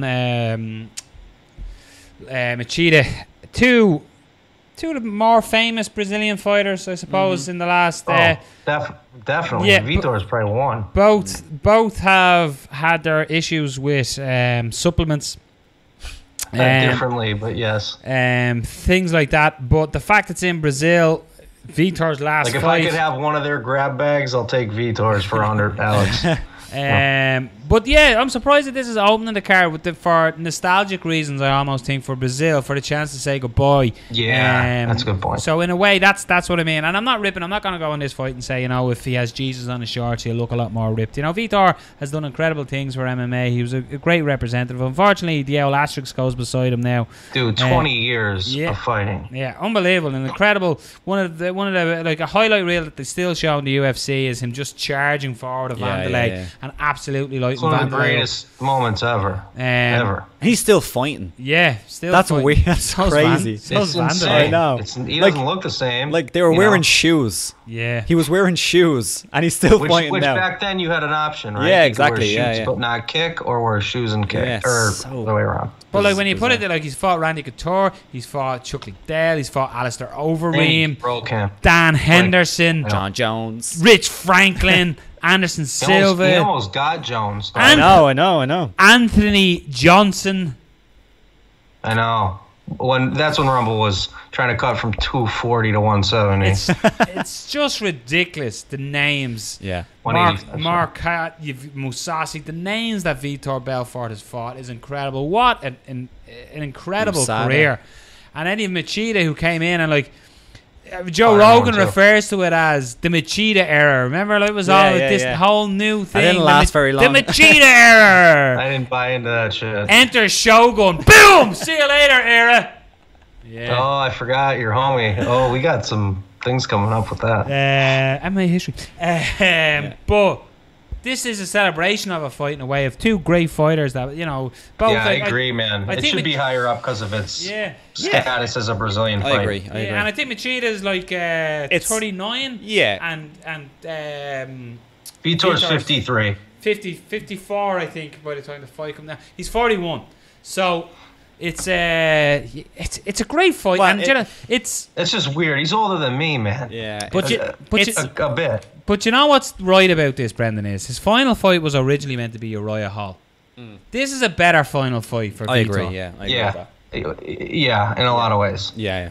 It makes more sense. Yeah. Because Uriah Hall gains shit from beating Vitor. Yeah. This is like a swan song-ish fight, you know? Yeah. For both, maybe. Who knows? Maybe, possibly. She's got to be nearer the end. Yeah. Yeah, you think so. But the weird one about Vitor is, like, before that last fight, the Nate Marquardt fight, I was just looking at Vitor going into fights and saying he has like 2 minutes. That's it. 2 minutes and like it's Weidman, the Weidman done. fight. Yeah, it's like 2 minutes and it's done. That's happened something. Mousasi, it kind of happened where he kind of slowed down really quickly. But the Nate Marquardt fight was impressive. You know, it was impressive for what it was. You could argue that Nate Marquardt won that fight, but that was in Brazil as well, wasn't it? Yeah, it was. So it's hard to argue and say, oh, he only has 2 minutes, but I still feel like Lyoto Machida has more left at this point. Especially if Machida fights the way he can stay out of range, the way the old Machida. He doesn't really exert himself a whole lot, you know. He's like, out of your way. I'm here, yeah. I'll counter you. He's like the whole the idea of he's almost like a cobra that he sits back and sways and sways and sways, and when you're ready, bang, he strikes. He actually does that. He's Wonder Boy, but Wonder Boy light. Yeah. Wonder he's Boy not. He's not that. No. Wonder Boy is like another, like 2 tiers up in striking. Prime versus prime. Yeah, of course. Because Machida, you got to remember. Here's the thing: everyone loves his striking, and I think he's I don't know, underground Sherdog Reddit kind of guy. Like, he's popular. He's got a cultish following. But if you watch some of his fights, like watch his fight with John Jones, right? Yeah. And that was in the pre-USADA days. So whatever the fuck. But John was out striking him, really. He caught him. He clipped him standing prior to that beautiful standing guillotine leaning on the fence. He caught him with a Superman punch that pretty much knocked him dead. Yeah. So John, and that wasn't the refined striker that John was against Cormier last fight. Course, yeah. That was his second defense, I think, or first. So is a stand up no one like straight up striker goes in there with Wonder Boy, although we'll see with Darren, that's going to be fucking amazing. Has ever looked all that good. You know what I mean? Like Woodley was the threat of the takedown that changed the entire complexity of things, you know? But people don't outstrike Wonder Boy. No. We might see it soon. Yeah, hey.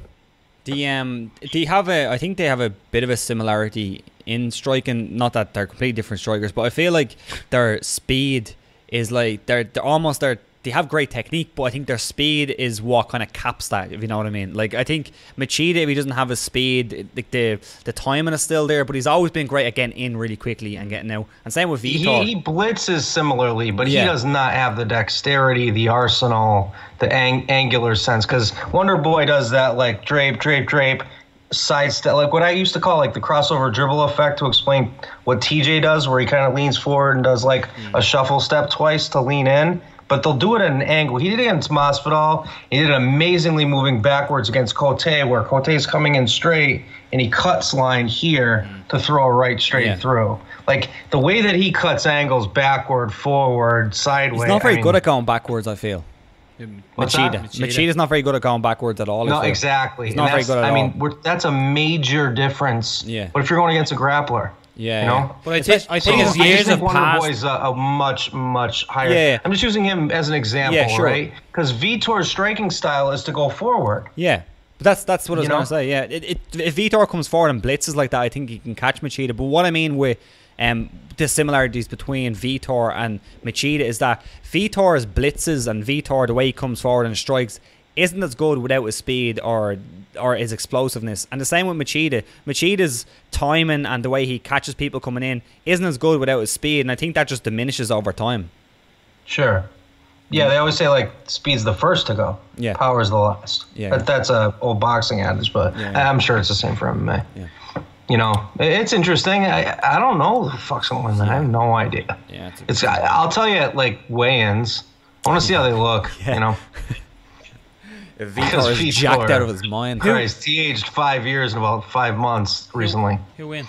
I'm going with Machida. You? I'm gonna I have no fucking idea. I'll go with Vitor. Retirement win. Yeah, I'm gonna go Swan Song retirement win. Some things I could associate with myself. Victor Gracie, you're picking? No, Rob said some things that echoed how I feel. Victor Gracie is Rob said people look at him and think he can only last 2 minutes. That's how my wife looks at me. He gets in and he gets out and gets the job done. That's how my wife looks at me. So yeah, I'm gonna go with Vitor. You only have one female viewer. Let's be honest. Yeah, that's Rob's missus. Sorry, Nikki. Apologies. But I'm going to beat Belfort just for the fairy tale. MMA doesn't do fairy tales, but fuck it, it's going to do one on Saturday night. It's in need of one, man. Yeah. Christ. Right. Like nothing. So what we're going to do, Brendan, is we're actually going to get you to hang around because we've got some fans' questions. Get through these quickly, yeah. So I got time. Yeah, you got to the watches out. So fans' questions. We ask people to ask us questions.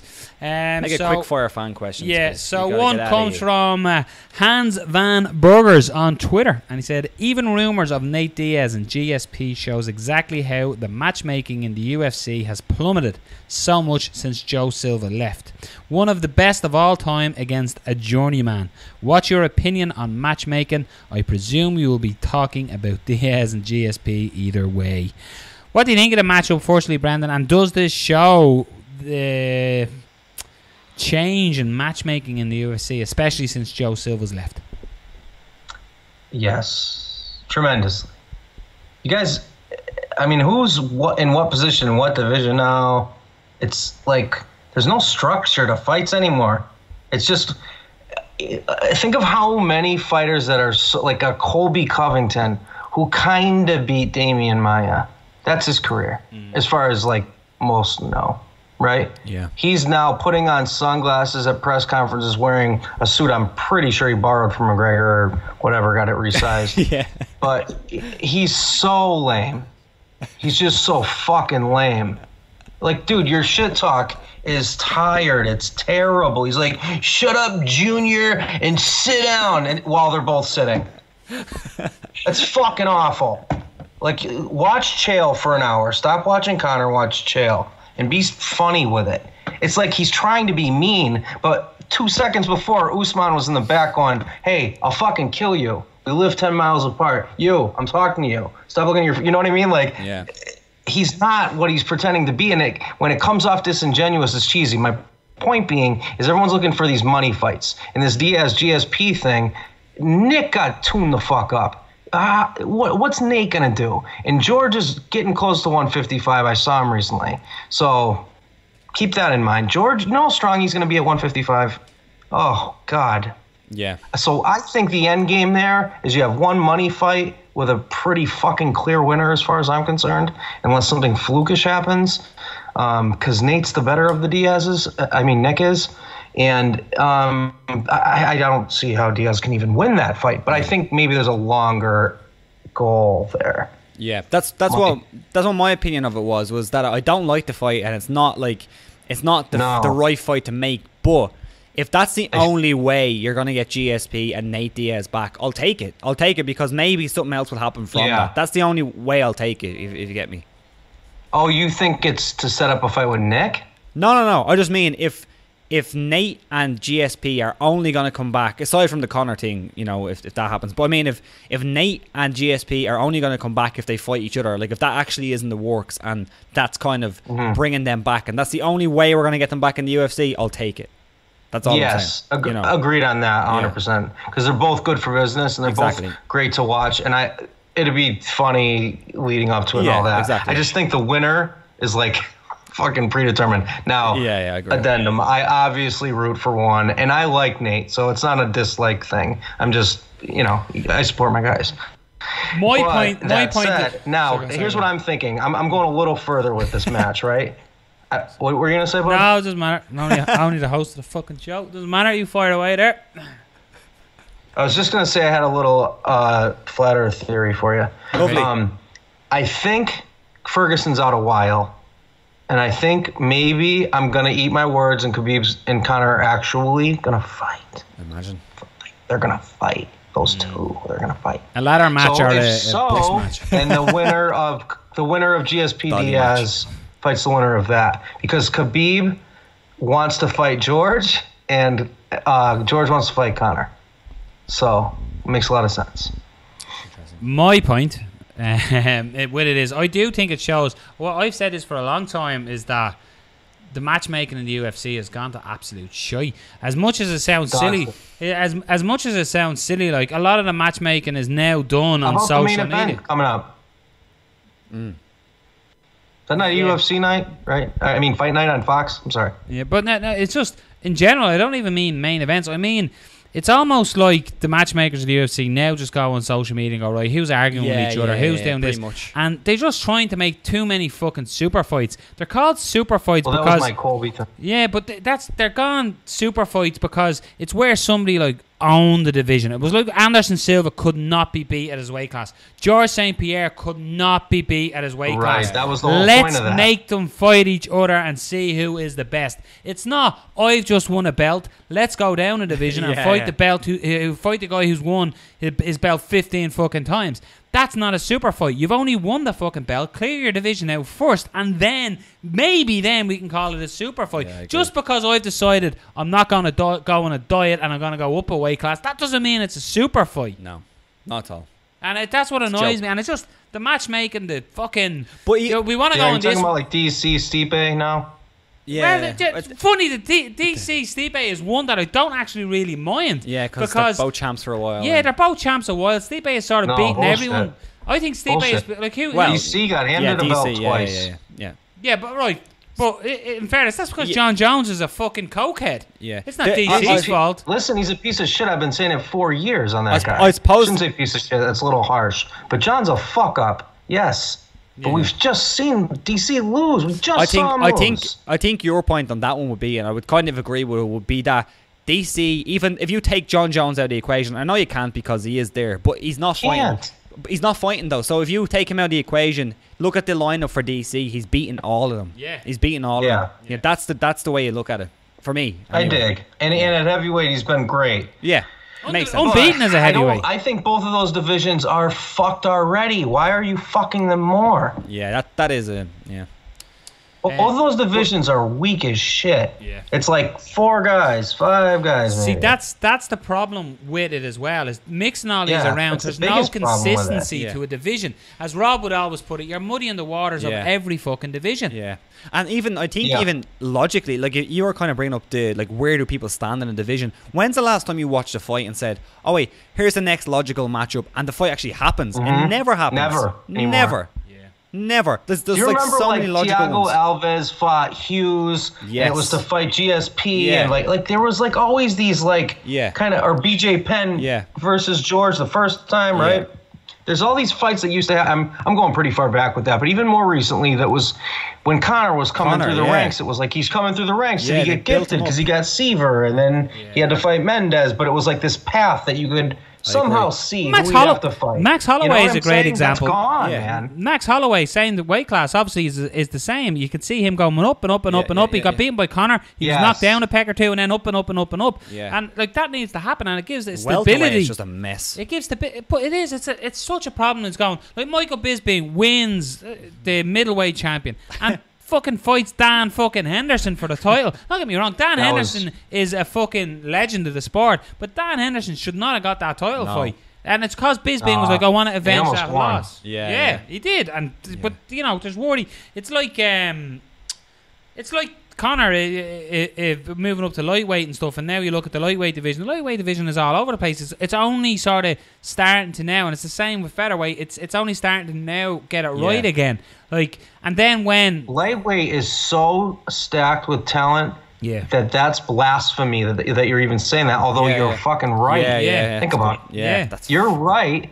But think of the talent at 155. Are you shitting me? And then when you look at the talent, amazing. When you look at the talent there, Brendan, right? When all the madness that happened with Khabib's fight, the two guys who were fucking biting at the bit to get the shot was fucking Ortega and Holloway.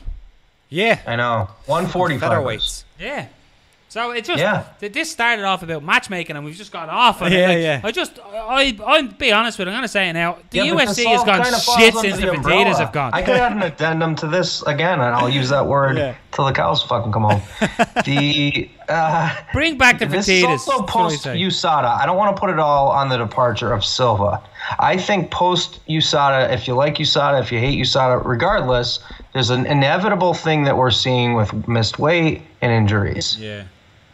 Period. Yeah. Why? What the solution is? That's above my pay grade. I have no fucking idea. Yeah. But pre-USADA, you saw like an eighth of what we see now. Yeah. As far as cancellations and the last minute replacements and all this bullshit, it's hurting the sport.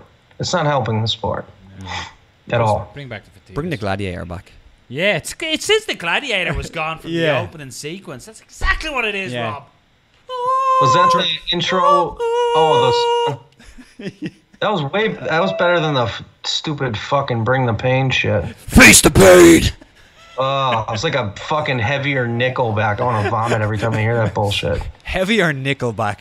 That is the worst backhanded, not even compliment ever. No, but what's weird about it... that's not a compliment. But what's weird about it is, right, all joking aside, I think the UFC have dropped the ball a lot in their matchmaking, right? And for trying to get the money back. But you know who's also dropped the ball hugely? Is Bellator, man. Bellator have this huge opportunity to close this gap. Yeah.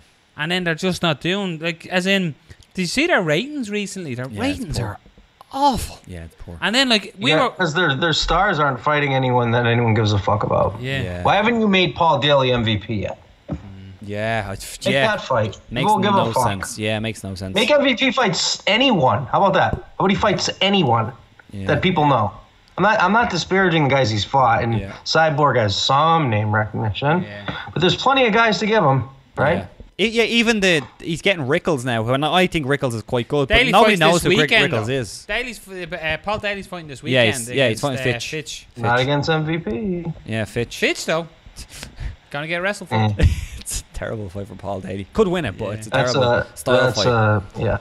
That's just going to hurt his stock, if anything. Yeah. Do you have another question? What have we got? I think we kind of answered them within. What's the prize for the Fantasy Football League? It's very close. Connor, it's undecided, but I have a funny feeling it could be a That's MMA. Yeah, that's Japanese MMA T-shirt. Maybe we're sort of hoping BAMMA. Is mine on the way? No. We've got then Joseph McCookin is asking, is Conor McGregor the Messiah? Is he the Messiah? Yeah. I went to Catholic grade school, and I don't remember anything about a bus or a pussy or anything like that. I remember. He's the god of MMA. Well, we got an Instagram question. You didn't hear what I said, did you? Your favorite, quick one. Your favorite fight in Cage Legacy, really quick. My favorite fight on Cage. That was Instagram. Legacy. There's a couple. It's Conor McGregor the Messiah. What the fuck is that? This is Irish MMA now, Brendan. So you're gonna be lost here now. Caelan, who will give out to me for not saying his name correctly. Caelan Loughran is fighting, and he's an incredible young fighter. He's fighting. It's a jiu-jitsu cat. No, this is this is local, regional amateur MMA here. It's just the show's on Saturday night, so somebody's asked what fights am I looking forward to. I'm announcing the show and commentating. So I looked up that guy you told me about off air, that jiu-jitsu kid. James Gallagher. There wasn't enough footage for me to put together a breakdown though. Okay. Couple of I will. Whatever his name is, that kid's really good. Interesting. James, excellent. James Gahara. Yeah, notable fights. Marcin Zembelli against Alex Mizuki. That's a cracker. Alex is power for days. Deki McLean has a tough fight in front of him against Badu. I said one. A lot of, I'm just quickly, I'm joking. A lot of opponents have been changing him. And of course, Damien Rooney against Alexandru Mezu. You've got two lads from Newry fighting on the card. It's that card as well. Some might argue that regionally it's a better card than that's going on in the 3 Arena on Some Saturday would argue. night. Some would argue. Some might say. Brendan, Oasis. it's an absolute pleasure getting on to you. I said, Brendan, before we actually introduced you, the voice or the text to voice, people aren't happy, Brendan. They just want to hear your sultry voice on talk over rather than Robot Man. I wish they'd just make up their fucking minds. Yeah. Jesus Christ. And do you know what the biggest... It's way easier for me to do it a certain way because I have an antiquated system that I use, but I can make breakdowns really fast in said system. I use Windows Movie Maker. Nice. It's like a fucking 2006 program. Yeah. You know why? Because I'm not buying some fucking Apple shit for $8,000. I don't care.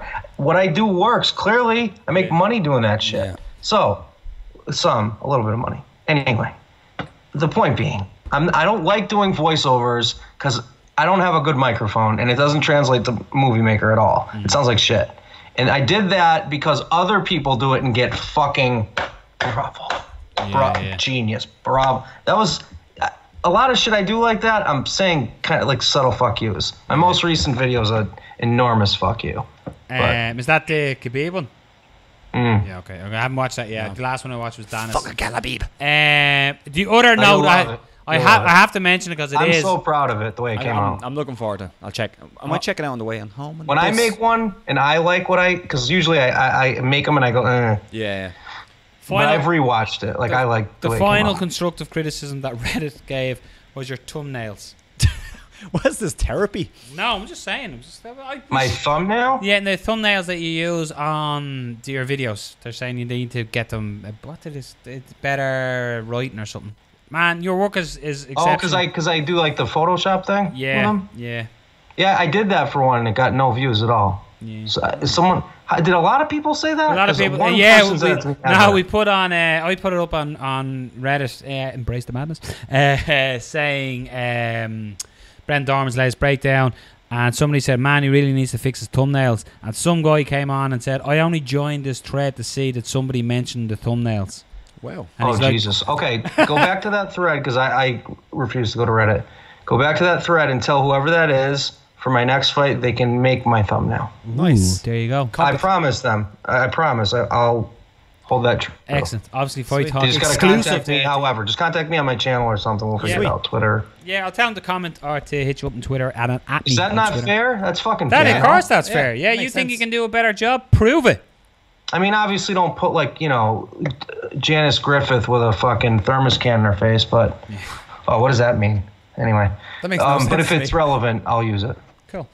Look up Janice Griffith and you can thank me next week.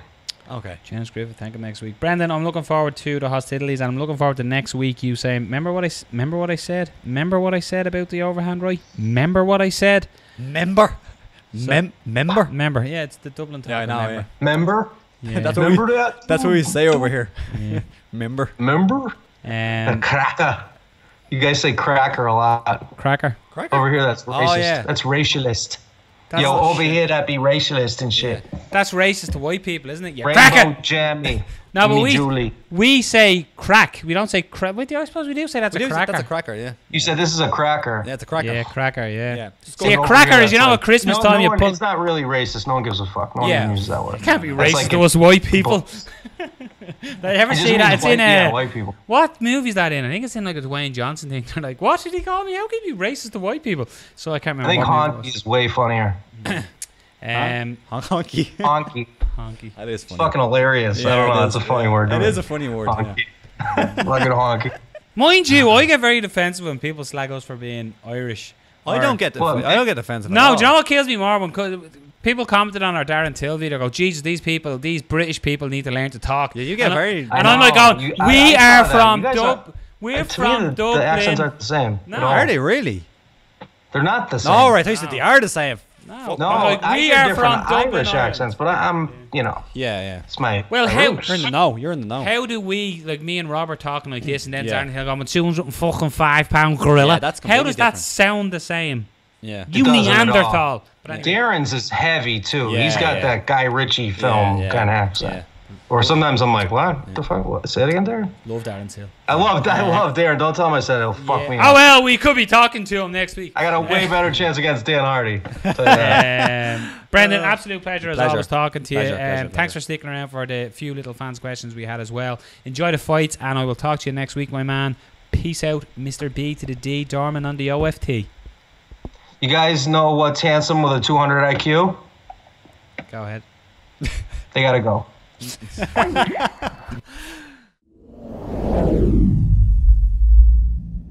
And before we go, Rob, there's more fights, not just the UFC. Yeah. We've a couple of one show is local as well. We obviously talked a little bit about Cage Legacy there in fans' questions. So Cage Legacy, if you're in Nori, check it out. It's not just because I'm involved in the show as well. Cage Legacy are doing incredible things for Irish MMA, and they've a stacked card. And like I said, some people would argue that there's better fights, better match fights potentially on this than there is that we're going to talk about now.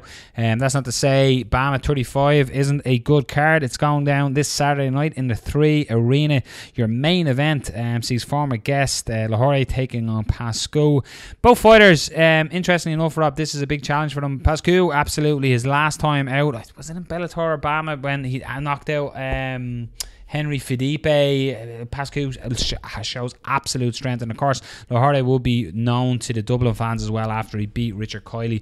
But Lahore coming off a defeat to Alex Brazier in his last time out. That is your main event. Yeah, it's an interesting one with both guys coming off losses in the main event. I know they have big names and fairly big names locally and kind of in the European and especially UK scene and stuff like that. But it's a weird one for a main event. Was there a different main event supposed to be in this slot? I can't really remember, but it's a weird one for a main event. I feel. No, as far as I'm aware, it wasn't. Yeah. Pascal was obviously out of SBG in Dublin here now as and well. His last fight was against Ed Root, so yes, exactly. Ed Root is excellent. Yes, early in his career. So he's actually he knocked out Henry Felipe and then he knocked out Santana. That's right. A split decision win over Santana in Dublin as well. This is one where Alex Lahore is going to be looking to try get back in the winning circle. He was the BAMMA champion, as we know. He defended his title against Richard Kiley, but an interesting fight in styles. Pascal just has absolute power in them hands, and if he lands on Alex Lahore, I can see Lahore going out. That's the type of power that Pascu presents. Your co-main event, again, Dublin's own Kiefer Crosby. Big Daddy is main event and a big opportunity and a big stage here for Kiefer Crosby, and he takes on Josh Plant. I'm not going to lie, I don't know too much about Josh Plant. An English fighter, pro record of 2 wins with 1 defeat. He won his last outing with a leg lock submission. So he has a big spotlight. Yeah, he's won via TKO and leg lock, and he's being choked out. So a big opportunity here for Kiefer Crosby. It's the first time Kiefer has been back in since July of last year, where he fought on the Philpott wild card. But yeah, big spotlight here for Kiefer Crosby, and you'd imagine Kiefer previously spoke about, he wants to get paid. Calling for big fights and stuff. This is the type, with Bellator and BAMMA doing a lot of co-promotion shows together, Rob. If Kiefer Crosby gets in here, gets a job done, gets it done impressively, there could be the path into Bellator. It also helps that a good friend and teammate, James Gallagher, is already in Bellator with him. Yeah. So big opportunities here, I feel, for Kiefer Crosby on Saturday night. Just briefly looking down the card then as well, Rob. Some standouts is... I like that. I like the Decky Dalton Sean Tobin fight. I think that's well matched. That's probably one of the better matched fights as far as, of course, Crosby and Plant could be a well-matched fight. Don't know a whole lot about Plant, but I think just from the guys we know and the guys who are kind of known locally, I think Dalton versus Tobin is a well-matched fight. One fight I'm actually really looking forward to, although Tapology has him down as American, Dean Barry fighting here for the first time in Ireland MMA anyway, making his promotional debut as well, and he's taken on, Rob, a blast from the past, has fought in Ireland before, fought James Gallagher, is Jesse Pretty Boy Taylor. A lot of mouths. Anthony Taylor. Anthony, what did I say? Jesse Taylor. Jesse. Yeah, geez, that's a big step up. Anthony Taylor fighting, you know, he obviously was he lost to James Gallagher that night as well. So a weird matchup and a weird changeover bringing the former Bellator man in. Carl McCallick, for me, Muay Thai fighter. I know Carl personally. Lovely guy, great fighter. Fights out of Warriors. Muay Thai is now, I think, doing a lot of his training as well out of SPG Tala. So Carl making his MMA debut as well, so a big one. Magic Miles Price on the card. Unfortunately, I know, don't know if anyone knows this, but recently the Ryan Curtis fight fell out. Actually did fall out. So that's unfortunate because Ryan, like if you look at the fight that he had against the Spanish, I'm losing the name, but who's now the BAMMA champion. Yeah, good performance. He got hurt really early but stayed in there for 3 rounds. Very good performance against a really, really good striker. So I was interested to see how he comes back from that, but unfortunately just hasn't been able to get a fight. He hasn't been able to. Do you know what happened? I'm not too sure. His opponent got injured. Yeah, very late. Steve Owens taking on Obi-Wan, Daniel Olenjacek. Decent fight as well, good knock. It's a good card. It's a lot of local up-and-coming guys as well, making debuts. The likes of Matthias Zarovs out of Russian fighting. Matthias is a lovely fighter taking on Austin Lynch. So yeah, you've plenty of fights. It's on your doorstep in Dublin. It took a hit, I think. I think a lot of the fights took a hit. I think there could have been... I don't know. It's definitely, like, if you compare it to the previous BAMMA cards, you can't really argue that it's one of the top ones. Like, you don't want to take away from the lads fighting on the top of the card, but you know, BAMMA have come here and they've shown a lot of muscle. Beforehand. Yeah, I don't think this is their best offering. Like, if you look at it, we've had DKZ here, we've had exactly. Do you know what I mean? Even the Irish contingency, like so Reds are. Norman Parker's fought on BAMMA. Reese McKee. The big sort of names associated with BAMMA sort of aren't really there. You obviously have the main and the co-main, but yeah, it's you could argue the point it's the lesser BAMMA since they've arrived here, which is strange considering you've had KSW. You've had the likes of Brave are coming. Do you know what I mean? There's competition. It kind of to me, it feels kind of like a card where they have booked a long time and they probably had huge plans for it. And there's certainly some good fights there and some good names and some excellent opportunity, especially for the likes of Kiefer being so high on the card. But they probably had other matchups in mind that were going to get to the card, but maybe just, you know, for whatever happened. Well, like they've lost some fighters like Conrad Iwanski, Pedro Carvalho, who I've called that Cage Legacy recently. Pedro has gone and signed with Bellator. So, you know, these things happen. But, you know, we're not running the card down, but it's certainly not the strongest card they've come with. But it's on your doorstep, and there's a lot of... This is... Again, it's something I would say about UFC. A bit of crack. They mightn't be the household name, so they mightn't be the biggest stars in MMA at the moment in Europe, but they're a lot of young Irish and UK fighters. So get out, support them. It's a good show. It's a great opportunity for them. Get out and support the card as well. It's on your doorstep, and if you're not going in Dublin, get up to Newry and watch me up there because, you know, good MC. Bellator 199 goes down as well on Saturday night. Unfortunately, I've been in back and forth communication with King Mo. It just never fitted time schedules, unfortunately. King Mo, an absolute gent while talking to him back and forth. Of course, we interviewed him, Rob, back in Bellator when they were here in Dublin. Absolute gent. But he takes on Ryan Bader, Rob, in this is the heavyweight tournament. So you essentially have 2 light heavyweights fighting in a heavyweight tournament here. Mo has fought a heavyweight. Yeah, I know he has, but I would have... not a heavyweight. One of my questions to King Mo as well would have been, you know, fighting Bader here in this, if you get a win, do you really see yourself as the rightful light heavyweight champion? Yeah, it's a weird one. Like, a lot of people have talked about that and said, like, oh, could they not have tried to get the title on the line somehow? Like, have the fight at light heavyweight, but, you know, just have it as part of the tournament. I suppose they can't really do that, but it would be unfortunate for Mo if he comes out here and does manage to beat Ryan Bader, which is, you know, easier said than done. It's a tough fight. I think Ryan Bader was one of the favourites going into it. Even though he's not a heavyweight, but, you know, Bader looked phenomenal. 60% of the group are he looked fantastic in his last outing against. Yeah, he looked very, very good. Unfortunately, a dance partner in Phil Davis, they just don't fucking match. They step on one another's toes. King Mo here, though, he will be the underdog coming into the fight, but vastly experienced King Mo. Of course, comfortable at the weight. His last win was over Quinton Rampage Jackson as well. That can't be knocked down or put away. And there are also two wrestlers who who like to strike and who have improved in their striking. I think if it stays in the feet, I think King Mo will be pretty happy to stay there, because although Bader does have a lot of power, I don't think he's as refined with his hands. I think he has more power than Mo, and I think he's probably a little bit more dynamic in a way, but I think Mo is a little bit more comfortable on the feet and defensively as well, although he does get hit. But yeah, it could be an interesting one. I think the co-main event is very interesting for a lot of reasons. I think Paul Daly, it's a throwback fight. I think Paul Daly now coming into Bellator, he was on the MMA Hour, if anyone saw it. He's very unhappy with the situation in Bellator. He wants his release. He says that he's had no communication with Scott Coker. This looks like, on paper, although he probably can pick Paul Daly because John Fitch hasn't been on the best run of his career right now, but stylistically, this is a nightmare matchup for Paul Daly. Not saying he can't win, and he can certainly win because he's, you know... Let's call it what it is. It's Paul Daly, Josh Koscheck. Pretty much. And John Fitch is good at doing what Josh Koscheck can do as well. Yeah. So I think on paper, it's a really, I think, unfavourable matchup for Paul Daly. Is that because Paul Daly's been speaking out? Who knows? Yeah. But it still is an intriguing one. Time is the essence here as well. So Czech Congo is on the card as well. It was weird that Czech Congo's not in the heavyweight tournament.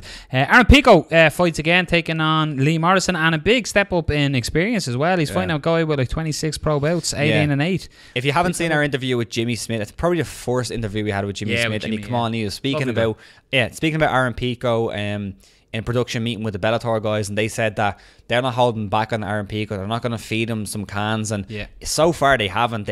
He has a loss in his career against a really good guy, and now he's going in there against a guy who has nearly 30 fights, which is crazy. He only has three MMA fights. Crazy. So, ladies and gentlemen, there you have it. You have an absolute packed weekend of fighting. If you like people digging one another in the snot, this weekend is for you. Saturday in Ireland, you have an opportunity, be it in Dublin or Newry. You have 2 shows on, then you slide home from them shows, you stick on the UFC on the TV, Bellator on the dodgy box, OSN Sports 2, and you are good to go. Great weekend, go check them out. Rob, before we leave, I do have to mention one of my favourites, MMA today in MMA history, or this week in MMA history. What was it? It's interesting. It was UFC 113. It was Machida v Shogun 2 in the Bell Centre in Quebec, Canada. A lot of Machida on this show. Yeah. Mauricio Shogun, who gets revenge from Leon Machida when he finishes him to become the UFC light heavyweight champion. Of course, their first fight was very, very close. I personally thought Shogun won the fight. I know a lot of people think so too. To be honest, I don't think it was that close. I think it was a clear decision for Machida. From Machida. I obviously am. See, sometimes when I watch a fighter that I'm that much of a fan of, I have to realise I am wearing blinkers watching the fight. But the right result came out. He didn't put it in any judges' hands. He absolutely finished him. It was, as we said earlier, it was the end of the era that everybody thought was happening. Era of the Machida. On the night, it was ironic that we just said it. Really didn't realise it till I look now. It was the night that Josh Koscheck beat Paul Daly. Very good. Am I right to say that Ryan Bader was on that card? Or am I wrong? No, he wasn't on the card. Was he on the first card? Or is that the first one? I'm looking at that full card. No, I mean, I don't know. Is that the first fight? That's the second fight. I think he was. Don't know why. I just have to remember him being. Other notables on it was Alan Belcher beat Patrick Cote, Matt Mitrione beat Kimbo Slice that night, Jeremy Stevens beat Sam Stout. Yeah, they're the big shoutouts. Johnny Hendricks beat TJ Grant, and Joey Beltran, Tim Hague. Remember TJ Grant? He was great.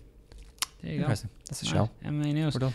It was also, apparently it was 6 years ago, Rob, since I introduced Marcus Davis here in Dublin. Yeah, kickboxing bell. Just seeing a memory there, where Mark Castley. Oof. Insane. This has been obviously Fight Talk episode 112. A shout out to Fight Star Ireland. They're the fighter's choice, everything you need under 2 roofs. They also are now holding the Obviously Fight Talk t-shirt as well. So if you want an Obviously Fight Talk, that's Japanese MMA t-shirt, go and hit us up on social media or whatever, and we can arrange that for you as well. We got to send out a couple of to people as well, but a shout out as well to MMAmix.com. They're obviously good because they're with Obviously Fight Talk, and to feelsupreme.co.uk. If you want to get some of their products online and you want to save a few quid at the checkout, put in Fight Talk. That'll get you 10% off. Rob, it's been a mad week with a bank holiday. It was sunny. It was a heat wave, and now we're back in winter here in Ireland. Hope the weather is good where you are, not like Hawaii where, oh my God, lava. Insane, isn't it? Yeah, it's mad. But this has been 112, the packed weekend of fights. People, enjoy them and enjoy your weekend. And see you all again next time. All the best. See you all again next year.